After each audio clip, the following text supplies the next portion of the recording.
Saludo a todos los oyentes de Radio María. Un día más, con la gracia del Señor, proseguimos el comentario del Catecismo de nuestra Madre, la Iglesia.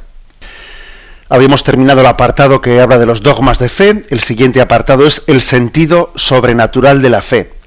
Es del punto 91 al 93, el sentido sobrenatural de la fe. Estamos hablando de la auténtica interpretación del depósito de la fe. Cómo se interpreta ese depósito de la fe que Jesucristo ha confiado a su Iglesia. El punto 91 dice: todos los fieles tienen parte en la comprensión y en la transmisión de la verdad revelada. Han recibido la unción del Espíritu Santo que los instruye y los conduce a la verdad completa.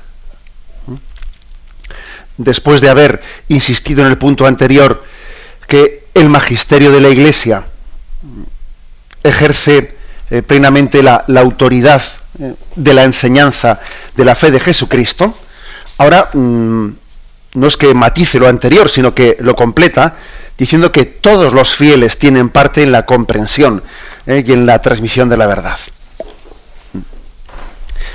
En la Iglesia Católica tenemos que poner el mayor cuidado para mantener la fe que ha sido transmitida por Jesucristo.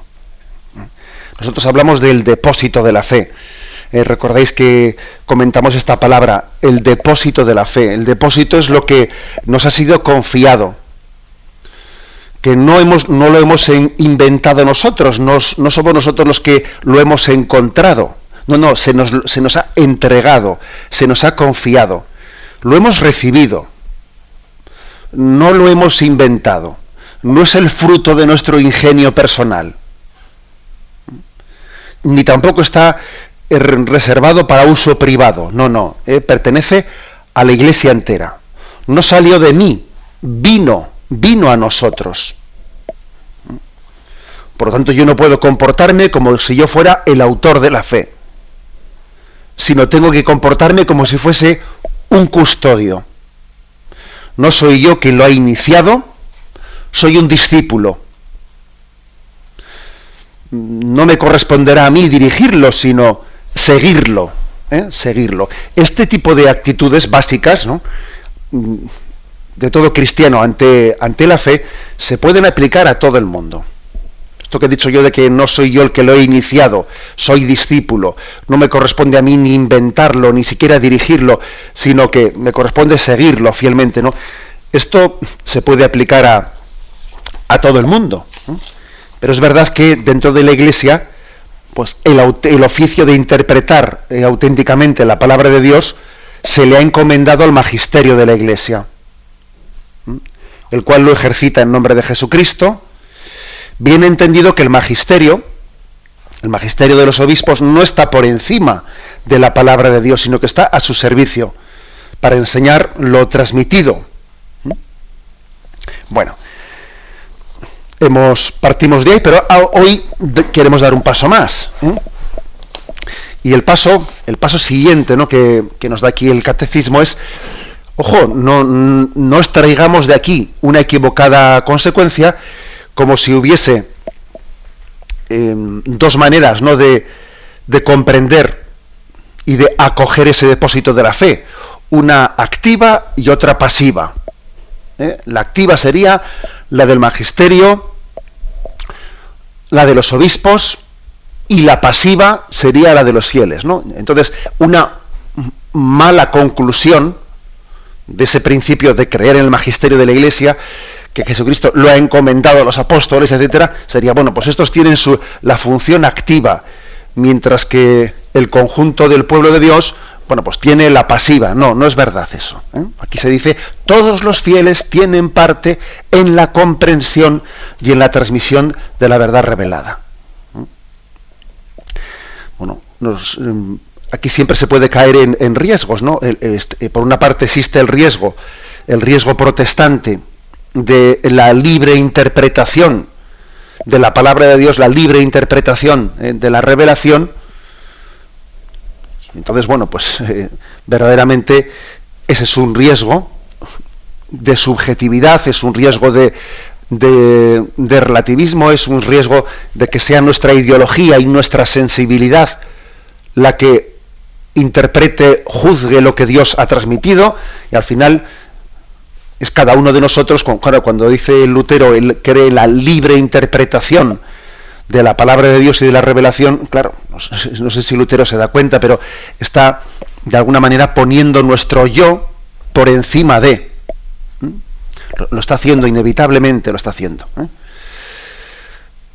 Ahora, riesgos que se pueden, lógicamente tenemos que rechazar, ¿no? Pues esa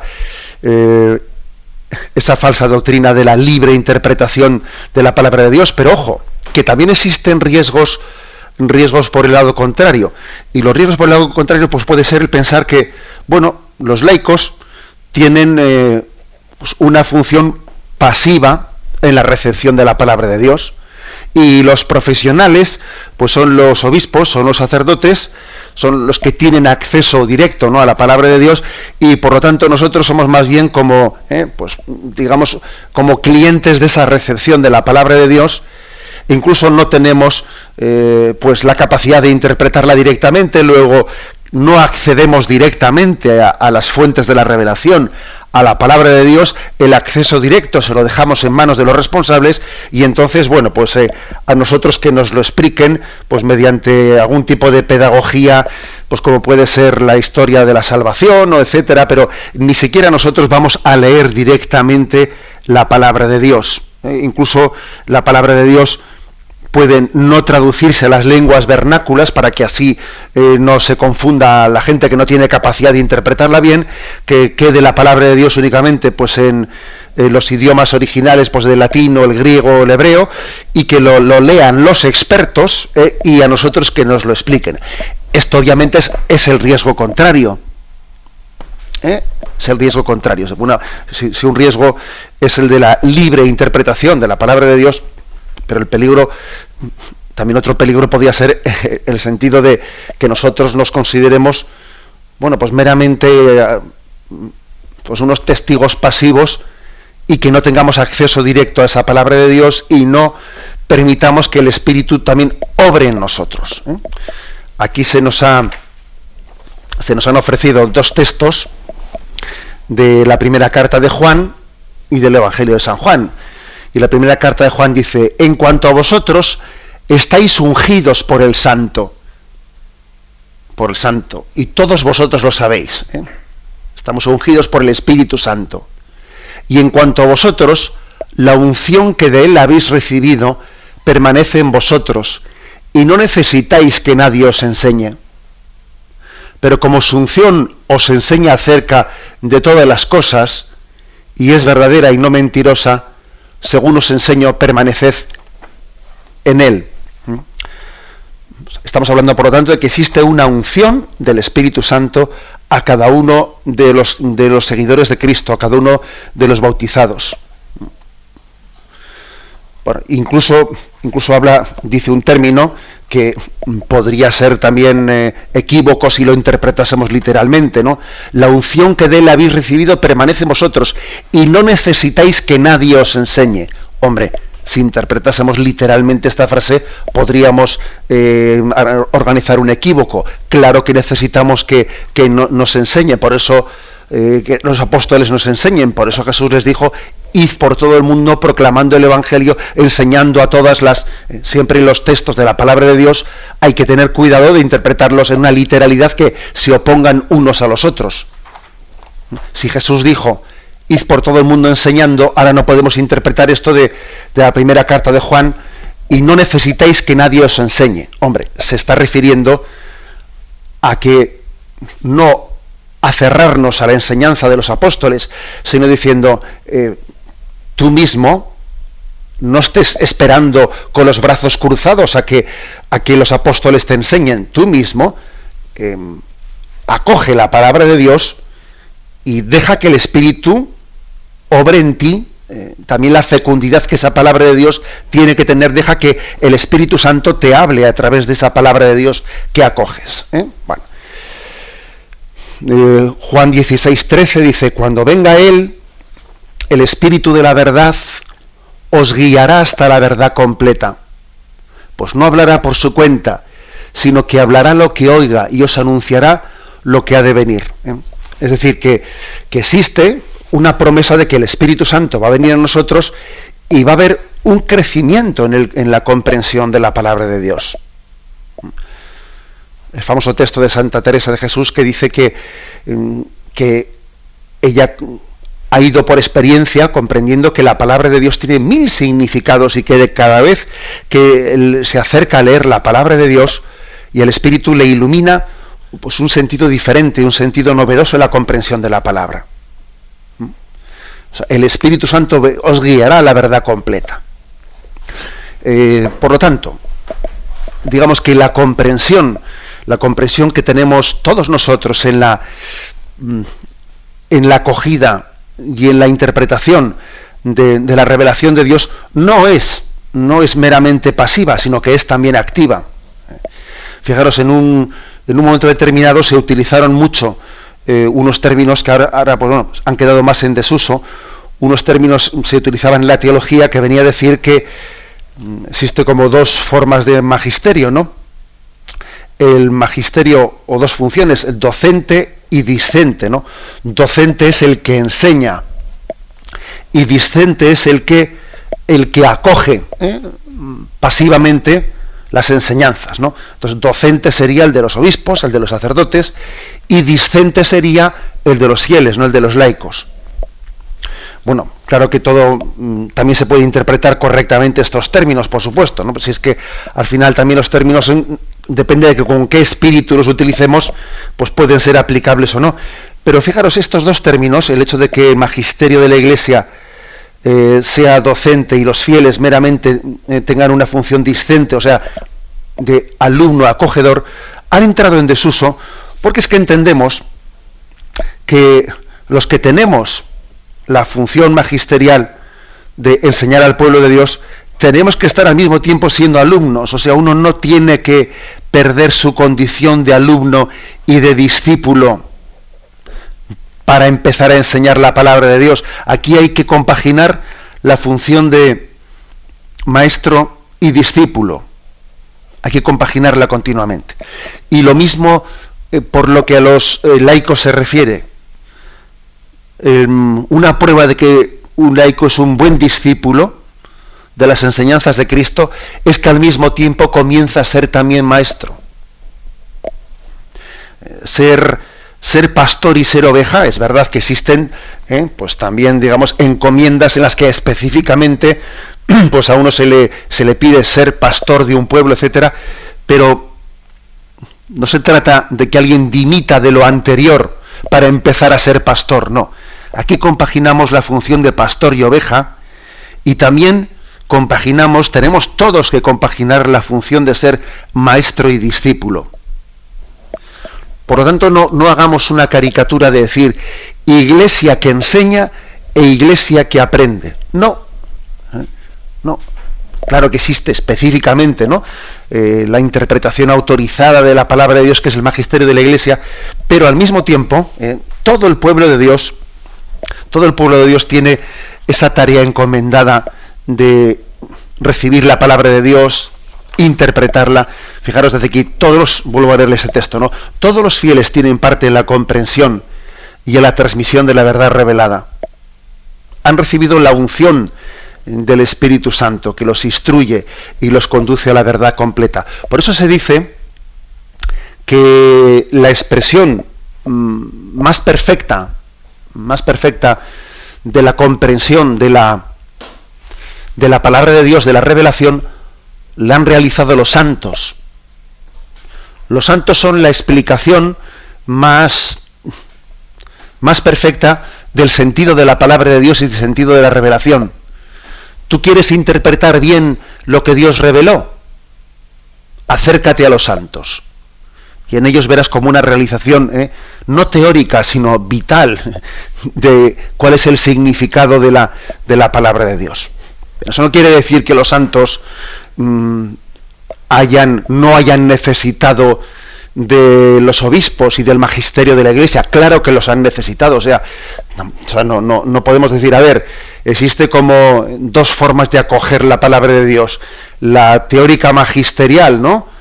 O la vital, la que va por el camino de la santidad. No.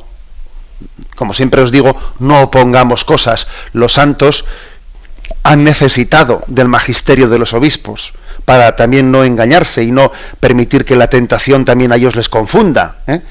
Pero al final, fijaros, después de haber acogido la palabra de Dios y de haber dejado que el magisterio de la Iglesia sea el criterio último de interpretación de esa palabra de Dios, ellos, los santos, la han realizado, la han encarnado, la han hecho vida.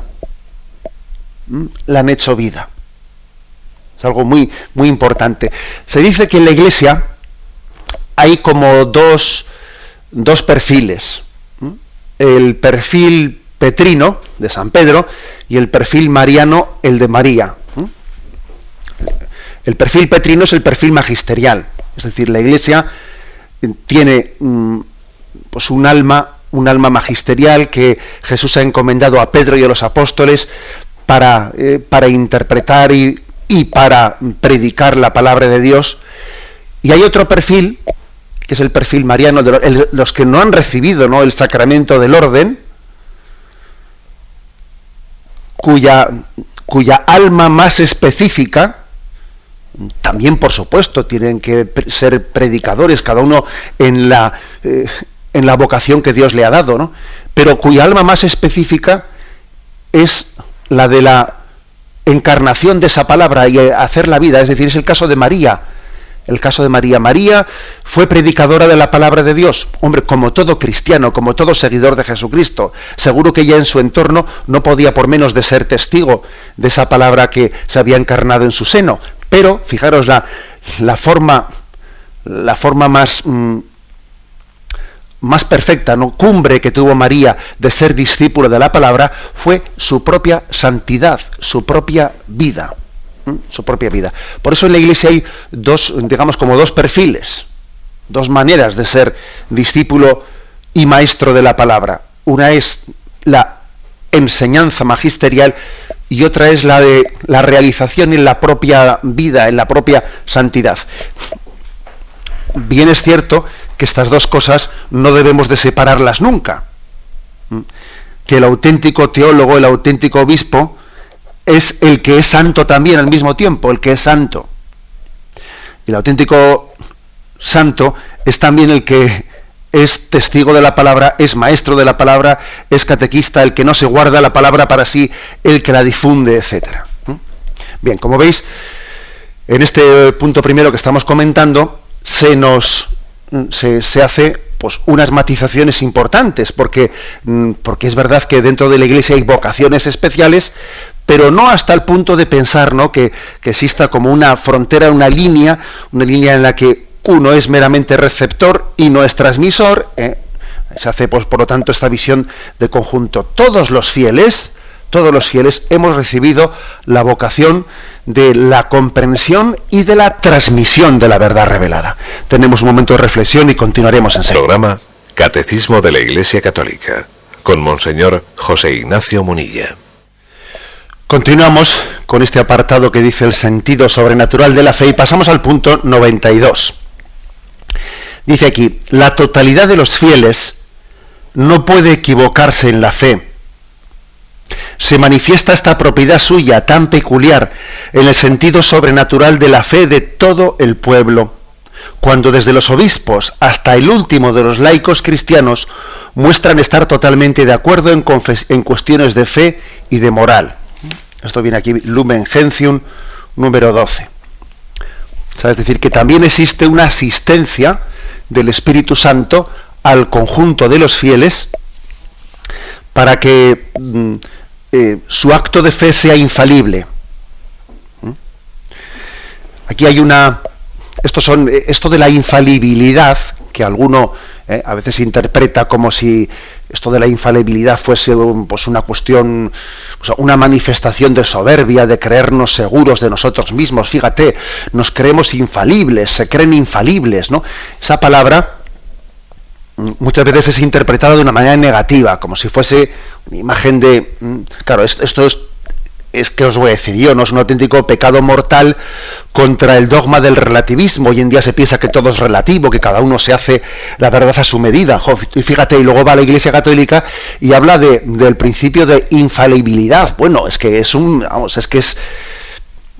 como inventar la soga en la casa del ahorcado, ¿eh? Es que es una auténtica, entre comillas, blasfemia contra el dogma del relativismo, que la Iglesia diga que cree la infalibilidad. Pero fíjate, no es verdad que hablar de la infalibilidad nazca de un sentido orgulloso, soberbio, de creerse seguro de uno mismo. No, en absoluto.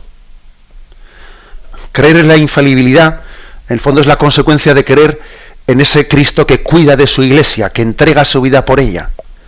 Es la consecuencia de creer en esas palabras de Cristo, que a ese Pedro débil, a ese Pedro que niega 3 veces, a ese Pedro que está experimentando, pues que es de carne y hueso, le dice: tú eres Pedro, sobre esta piedra edificaré mi iglesia y el poder del infierno no la derrotará. O sea, es decir, es una promesa de indefectibilidad. La infalibilidad es una consecuencia de la indefectibilidad, es decir, que Jesucristo ha prometido a su iglesia que va a ser invencible, que va a ser indefectible. Mira, estamos formados, pues, por hombres de barro, ¿no? Pero al mismo tiempo yo os prometo que el Espíritu Santo no os va a faltar en ningún momento. Os va a asistir, os va a fortalecer. Y ha podido haber momentos en la historia de la Iglesia en los que esa promesa de indefectibilidad, pues a veces no hemos sabido bien cómo comprenderla. A veces, por ejemplo, cuando ha habido, pues estoy pensando en cuando el Imperio Romano estaba a punto de caer, porque los bárbaros ya estaban a punto de acabar con ese Imperio Romano que se había convertido al cristianismo, y entonces San Agustín y tantos otros pues pensaban que eso ya casi era, pues ¿cómo podíamos decir, no? Pues esto será el fin del mundo, o sea, es decir, cae el Imperio Romano que ha pasado a ser el Imperio cristiano, y la promesa de Jesús de que las puertas del infierno no derrotarán a la Iglesia, esa promesa de Jesús se está poniendo ahora al límite. Miran, el Imperio Romano caerá, vendrán los bárbaros, pero al final también los bárbaros serán cristianos y seremos perseguidos, seremos encarcelados, pero al final los propios carceleros se harán cristianos también.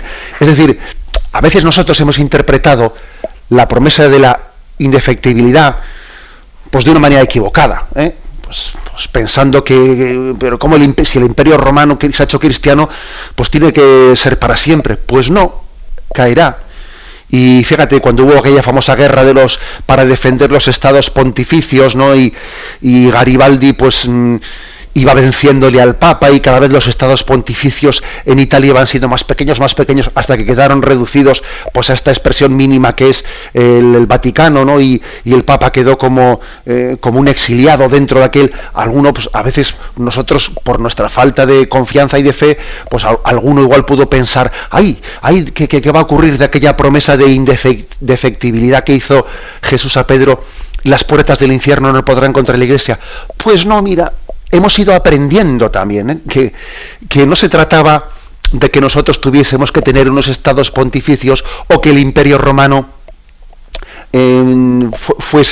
venciese a los bárbaros. No, aunque perdamos los estados pontificios, aunque los bárbaros venzan al Imperio Romano, aunque exteriormente no ocurran acontecimientos históricos que aparentemente parecen derrotas,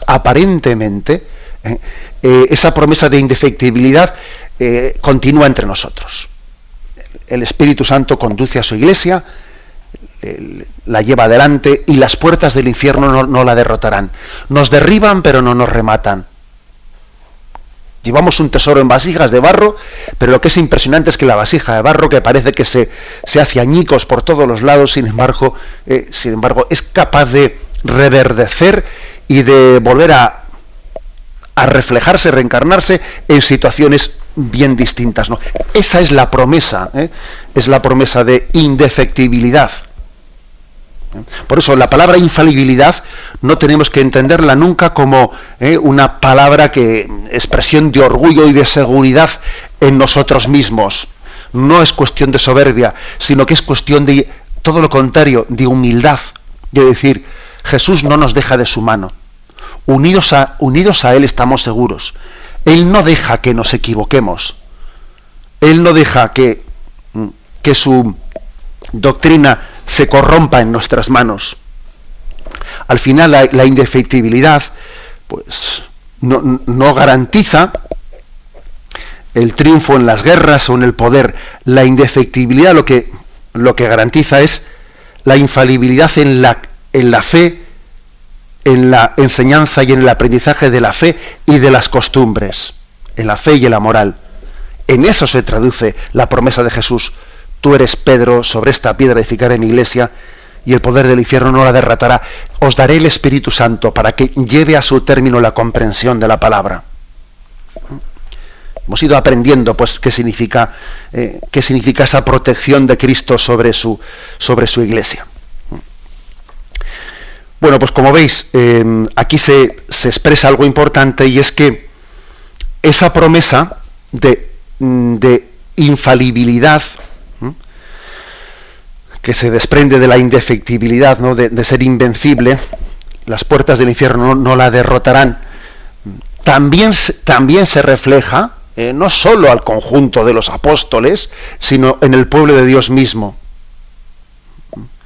Hay una promesa importante, una promesa de asistencia al pueblo de Dios que también, afirmando la fe, adheriéndose a la fe, es infalible. Lo vamos a explicar ahora, pero continuamos en esta explicación del apartado El sentido sobrenatural de la fe.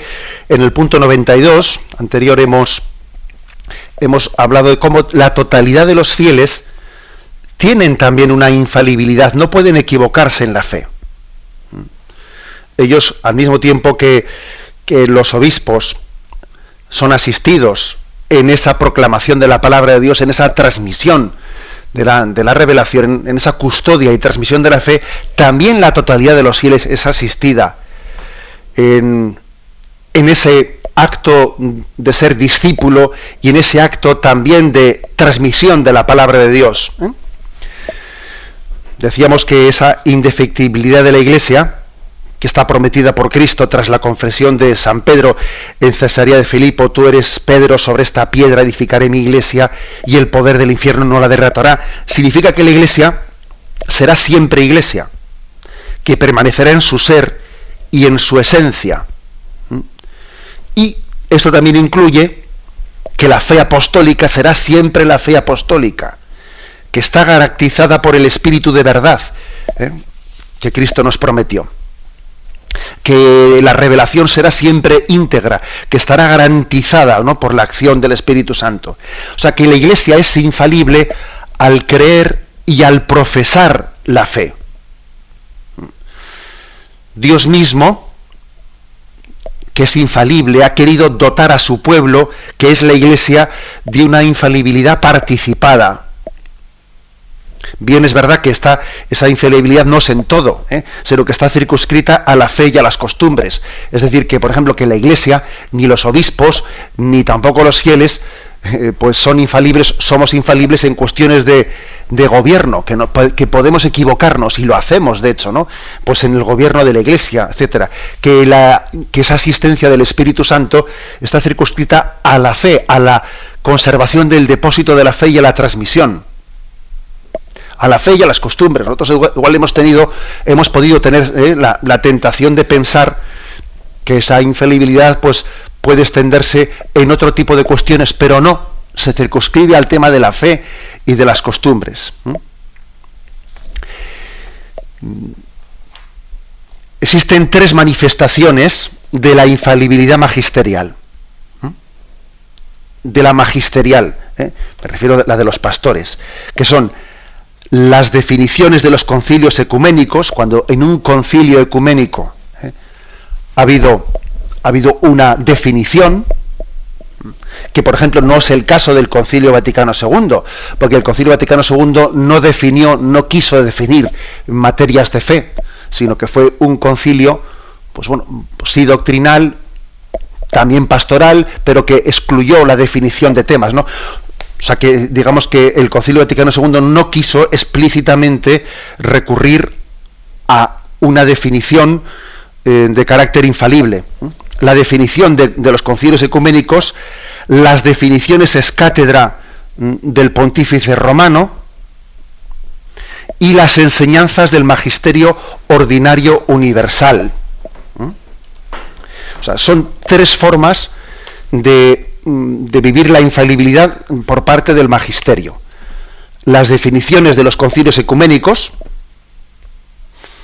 pues, por ejemplo, el Concilio Vaticano I, el Concilio de Trento, etcétera, ¿no? Las enseñanzas ex cátedra del pontífice romano, por ejemplo, pues cuando él define el dogma de la Inmaculada Concepción, cuando Pío IX lo define, o cuando Pío XII define la Asunción de María a los cielos en cuerpo y alma, y las enseñanzas del magisterio ordinario universal, que también están digamos, asistidas por esa infalibilidad magisterial. Puede ocurrir una cosa, y es que, por ejemplo, lo afirmado por el Concilio Vaticano II no es infalible desde ese punto de que en el mismo concilio no se hizo una definición con la autoridad de querer definir, pero sin embargo las enseñanzas del Concilio Vaticano II pertenecen al magisterio ordinario universal, es decir, son creídas y son predicadas por el Papa, por los obispos, acogidas por todos los fieles, y por lo tanto, aunque en el concilio no se hiciese una definición solemne, es también infalible, ¿no? Los contenidos del Concilio Vaticano II los consideramos como de un rango infalible porque forman parte también del magisterio ordinario universal. O sea que, desde el punto de vista del magisterio, son tres caminos: los concilios ecuménicos, las enseñanzas ex cátedra del Papa o las enseñanzas del magisterio ordinario universal. Por ejemplo, magisterio universal es la explicación del catecismo de la Iglesia Católica, que la Iglesia ha elaborado en colaboración con todos los obispos del mundo y que entrega a todos los fieles para que forme parte de su alimento de la fe. Y además, fijaros, esto de que las enseñanzas del magisterio ordinario son también infalibles, aunque no sean solemnes, ¿no? Aunque, por ejemplo, en el catecismo de la Iglesia Católica no se diga enseñamos como que este catecismo definimos como dogma de fe, no dice tal cosa, pero aunque no sea solemne el catecismo, es lo más importante, porque es que es lo más habitual, La mayor parte de la doctrina de la Iglesia se enseña de una manera ordinaria universal. Juan Pablo II decía que el magisterio ordinario universal puede ser considerado como la expresión usual de la infalibilidad de la Iglesia. La infalibilidad de la Iglesia no suele, generalmente, su modo ordinario de expresarse no suele ser las proclamaciones solemnes de los dogmas de fe, no, sino la predicación ordinaria universal de la Iglesia. La infalibilidad con la que Dios ha querido dotar a su Iglesia es participada de la de Cristo. Bueno, esto, digamos, es la infalibilidad del magisterio, pero también existe, que es lo que se afirma en este punto, una infalibilidad del pueblo de Dios, un sensus fidei, el sentido del pueblo de Dios, que unido al magisterio también es infalible, ¿no? La totalidad de los fieles que tienen la unción del Espíritu Santo no puede engañarse al creer. Y expresa esta potestad mediante el sentido sobrenatural de la fe. Por medio de este sentido de fe que tiene el pueblo de Dios, que el Espíritu de la verdad despierta y sostiene en él, es verdad que es bajo la dirección del magisterio, el pueblo de Dios se adhiere de manera infalible, indefectible, a la fe que se entregó a los santos. A esto se le suele llamar con la expresión sensus fidei, o sea, el pueblo de Dios tiene un sentido sobrenatural. San Agustín fue el de los padres de la Iglesia que más recurrió a hablar del sentido de los fieles y ver cómo el Espíritu Santo actuaba en ellos. también el Concilio de Trento, por ejemplo, en muchas definiciones apela a decir el pueblo de Dios siempre creyó, o sea, es decir, es como un argumento decir, ojo, que el pueblo de Dios siempre ha creído en esto. O sea, por lo tanto, el Espíritu Santo ha suscitado esto, ha alentado esto.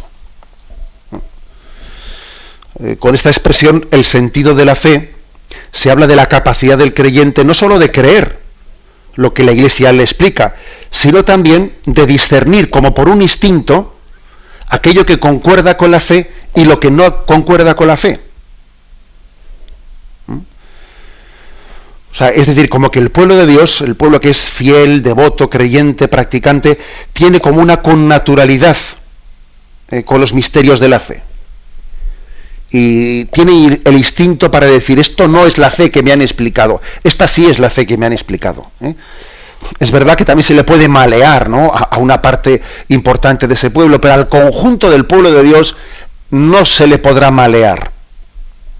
Porque reza, porque se pone delante del sagrario, porque recibe la bendición de Dios y recibe unos medios sobrenaturales que harán que algunos podrán ser engañados, pero el conjunto del pueblo de Dios es asistido por el mismo Espíritu Santo. Y no podrá ser engañado. Tiene como un olfato católico, ¿no?, con perdón de la expresión, ¿no? Ese olfato católico, ese sensus fidelium, ¿no? Bueno, pues a esto se habla de que se afirma en la Lumen Gentium, en el Concilio Vaticano II, que existe una infalibilidad del pueblo de Dios. Imposibilidad de error al creer, que el mismo concilio enseña que esta infalibilidad tiene como causa directa al Espíritu Santo, y es la promesa, ¿no?, la promesa que aquí se explica. Pasamos al punto siguiente, al 93. El Espíritu de la verdad suscita y sostiene este sentido de fe. Con él el pueblo de Dios, bajo la dirección del magisterio, se adhiere indefectiblemente a la fe transmitida a los santos de una vez para siempre, la profundiza con un juicio recto y la aplica cada día más plenamente en la vida. O sea, que se trata, por lo tanto, de tres cosas: adherirse a la fe transmitida, profundizar en ella y aplicarla cada día más en nuestra vida. Me adhiero. Segundo, profundizo en ello. Tercero, lo aplico en mi vida. Porque no es una mera teoría, fijaros, o sea, es decir, podríamos tener el riesgo de pensar que la fe es abstracta. A ver, ¿qué cosas hay que creer? ¿Qué cosas? No, la fe no es abstracta. La fe es vida. Y por lo tanto, cuando alguien desde una predicación concreta que ha escuchado va a su casa y entiende que tiene que cambiar la relación con sus hijos porque esa palabra que se le ha predicado le ha hecho entender que no estaba caminando conforme a la luz del Evangelio, pues fijaros, está siendo asistido por el Espíritu Santo para la comprensión de la palabra. Primero para acogerla, segundo para profundizarla y tercero para aplicarla. Serviría de poco una palabra de Dios o un magisterio de la Iglesia que quedase en las estanterías. Serviría para poco. Y puede ocurrir, que yo tenga una biblioteca magnífica, una biblioteca, pues fíjate, aquí me dejaron mis padres, o me dejaron quien sea, o me he ido comprando yo unos libros magníficos.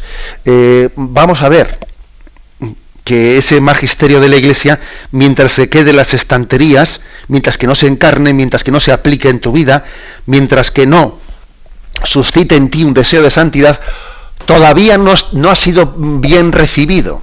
No ha sido bien recibido, ha sido... O sea, fijaros que hay como dos tipos principales de herejía, ¿no? Una es más bien la heterodoxia, heterodoxia en el sentido doctrinal de la palabra, la explicación de la transmisión de falsas doctrinas, la heterodoxia. Pues, por desgracia, pues existe, ¿no? Existe entre nosotros también el problema del disenso, en el sentido de que hay pues un grupo, además de teólogos, que aunque no sean muchos, suelen tener un eco mediático tremendo, porque existen los medios de comunicación laicistas y anticlericales que les encanta, que existen algunos teólogos rebelados contra el Papa, y entonces tienen un eco, se les ponen todas las alfombras rojas y todos los altavoces para que hablen contra la Iglesia. Eso existe, ¿no? La heterodoxia, como una especie de magisterio paralelo de teólogos que hablan en oposición, en rivalidad al magisterio de la Iglesia. Eso existe, por desgracia, y contra ello tenemos que tener capacidad de no dejarnos engañar. Pero también existe otro tipo de, no ya la heterodoxia, sino la heteropraxis, es decir, la posibilidad de que la doctrina de la fe que se nos ha explicado, se nos ha transmitido, se nos ha custodiado, la tengamos, digamos, un tanto en las estanterías de nuestra vida, en las estanterías, y no haya pasado a ser acogida, no haya pasado a hacerse vida. Tenemos que pedirle a la Virgen María, aquella que fue asistida por la fuerza del Espíritu Santo, luchar contra la heterodoxia, pero también contra la heteropraxis, es decir, también contra una vida paralela. Sí, que yo en teoría acepto toda la fe católica, pero tengo como una doble vida. También tenemos que luchar contra la heteropraxis, no solo contra la heterodoxia. Que la luz de la revelación sea acogida, pero que también sea profundizada y que también sea aplicada en nuestra vida. Este es el sentido sobrenatural de la fe, que aquí el Catecismo nos explica. Lo dejamos aquí, damos paso a la intervención de los oyentes. Podéis llamar para formular vuestras preguntas al teléfono 917-107-700. 917 Buenos días, monseñor. Soy María de Sevilla. Adelante, María. Mire, que le quiero hacer una pregunta, porque tengo un hijo que está en el camino catecumenal, es epiléptico, y tengo una hermana que es evangelista, y el otro día estuve hablando con ella, y me dijo que los que son epilépticos tienen un espíritu, pues digamos, malo.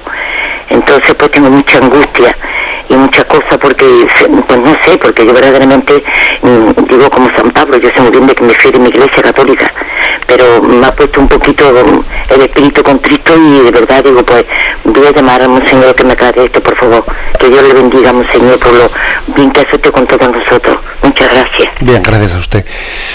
Mire, pues igual, claro, me imagino que a mí me costará un poco entender en qué contexto fue esta conversación, etcétera, pero vamos a ver, si se entiende que la epilepsia pues tenga un espíritu, esté ligada a un espíritu maligno,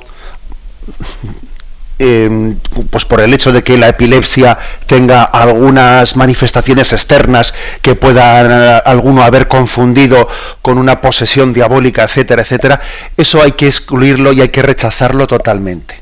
La epilepsia es una enfermedad más, como cualquier otra, pues como puede ser pues un cáncer, como puede ser pues un problema de corazón, como puede ser un problema de tensión alta, un problema de diabetes, un problema de lo que sea, ¿no? Hay que rechazar el hecho de que la epilepsia, por el hecho de que tenga ese tipo de manifestaciones, de convulsiones, etcétera, que alguno pues ha podido confundir históricamente con una posesión diabólica. O sea, es totalmente falso que la epilepsia tenga nada que ver con ningún tipo de espíritu maligno. Es sencillamente una enfermedad que tiene unas manifestaciones externas que pueden ser un poco así espectaculares, un poco humillantes, etcétera, y a veces fijaros bien cómo somos, ¿no? Que es que hasta hemos podido vivir como una forma un tanto vergonzante, que algunos ataques epilépticos pues han dado, no sé, uno intenta ocultar su condición de epiléptico por el hecho de que sufre una cierta humillación de poder tener unos ataques delante de los demás, que tenemos que ayudarles a los epilépticos a que se sientan pues como un enfermo más, aceptando su enfermedad, sin que el hecho de que tenga lugar ese tipo de manifestaciones un poco delante de los demás tenga que resultar más humillante que el tener una neumonía o el tener pues diabetes. Explico, no tenemos que confundir las churras con las merinas, como se dice, y no tenemos que llamar cuestión sobrenatural a lo que es una mera cuestión pues, natural y cuestión médica. Damos paso a un siguiente oyente. Buenos días. Buenos días, monseñor. Sí, adelante, le escuchamos. Soy Nieves de Albacete. Sí, adelante. Oigo todavía su programa, claro está. Pero la consulta que le quiero hacer hoy no es sobre su programa, pero es sobre religión. Ujú. Mire Adelante. usted, desde toda mi vida, desde que iba al colegio a monjitas, pues he rezado Vía Crucis. Y lo sigo rezando y ahora tengo 90 años. Y resulta que lo oigo en la radio de ustedes, ya hace el segundo viernes de la Cuaresma, lo oí desde un pueblecito de Cuenca. Y el viernes pasado, desde León. Pero yo toda mi vida he oído 14 estaciones. Sí. Y en estas dos localidades, los sacerdotes han dicho 15, incluyendo la resurrección del Señor. ¿Usted me puede explicar esto, monseñor? Sí, de acuerdo. Pues mire, yo la explicación le diría lo siguiente, que usted tiene muchos años, que son 90 años y que obviamente esos años pues son una hermosura muy grande en el conocimiento de la tradición de la Iglesia. Pero fíjese, aunque usted tenga 90 años, son muy pocos, es usted muy joven.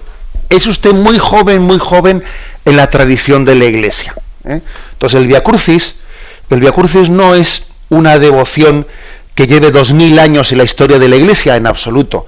Lleva muchos años menos. Y el Vía Crucis pues no siempre ha sido como los 14 estaciones que usted ha conocido. No. En un momento determinado, pues en algunos lugares tiene más estaciones, en otros menos estaciones. Pues en algunas tradiciones de la Iglesia oriental tiene otras estaciones distintas. Por ejemplo, Juan Pablo II, él hizo también una versión bíblica del Vía Crucis, en el que también puso estaciones nuevas. Es decir, quiero decirle con esto que las 14 estaciones del Vía Crucis, tal y como usted las ha conocido, no pertenecen a la transmisión que Jesucristo hizo a los apóstoles de un Vía Crucis con 14 estaciones, ¿entiende? Por lo tanto, la propia Iglesia, con el paso de los siglos, puede y podrá pues añadir algunas estaciones, quitar otras, porque por ejemplo cuando se habla de las 3 caídas de Cristo, ¿no?, en las estaciones del Vía Crucis, eso no viene en los Evangelios. En los Evangelios no viene que Cristo cayese 3 veces. Y por eso Juan Pablo II pues quitó algunas estaciones de las caídas de Jesús y añadió otras que sí que vienen en los Evangelios, etcétera. En resumen, que aunque se tenga pues esa hermosura de los 90 años y Dios le dé muchos más y podamos celebrar con usted el centenario, que nos demos cuenta que la tradición de la Iglesia pues es mucho más amplia y no tenemos que confundir lo que viene de la tradición de la Iglesia desde hace 2000 años a las devociones que con el paso de los siglos se han ido añadiendo, aumentando, disminuyendo, etcétera. Hay que distinguir eso. Damos paso a un siguiente oyente. Buenos días. Buenos días, monseñor. Adelante. Me encanta su programa, que aprendo mucho. Muy bien. Mire, que en la misa dicen: el día en que la humanidad entera entrará en tu descanso. Y yo no entiendo, pues todos no se salvan. Gracias por todo. Repítame, por favor, la frase que no la he escuchado. Es que dice la misa: sí. El día en que la humanidad entera entrará en tu descanso. Ya, de acuerdo. Bien, bueno, esa expresión se refiere a presentarnos delante de Dios, al momento en que presentamos ante Dios. No sé si usted quizás la duda que le genera esa expresión es la de decir, bueno, y entonces se salvan todos. Hombre, mire, en la Sagrada Escritura hay 2 tipos de expresiones que no son contradictorios, ¿no? Uno es el de aquellos textos de la palabra de Dios que hablan de que todos hemos sido salvados en Cristo, que Cristo entregó su vida por la salvación de todos los hombres. Y luego también hay otro tipo de textos que hacen referencia a que esa salvación tiene que ser acogida por cada uno de nosotros. Esforzaros por entrar en la puerta estrecha, porque amplia es la puerta de la perdición, etcétera, etcétera. Es decir, hay textos que hablan de la salvación como el don de Dios a toda la humanidad, y hay textos que hablan de la salvación como el camino, el esfuerzo, el recorrido que tiene que hacer el hombre para llegarlo. ¿Cómo se conjugan estos 2 textos? Pues se conjugan diciendo que una cosa es la redención objetiva, una cosa es la redención ofrecida, el perdón de Dios ofrecido a todos, y otra cosa es la redención subjetiva, es decir, el perdón acogido o no acogido, porque Dios ofrece su salvación a todos. Otra cosa es que la acojamos o no la acojamos. Por lo tanto, no hay contradicción entre esos dos tipos de textos, sino que tenemos que entender que Dios ha entregado su vida por la salvación de todos, pero al mismo tiempo no ha anulado nuestra libertad, ¿no? Y ahora tenemos que ser nosotros los que con nuestra colaboración acojamos esa salvación, esa redención y nos abramos a ella. Me despido con la bendición de Dios Todopoderoso, Padre, Hijo y Espíritu Santo. Alabado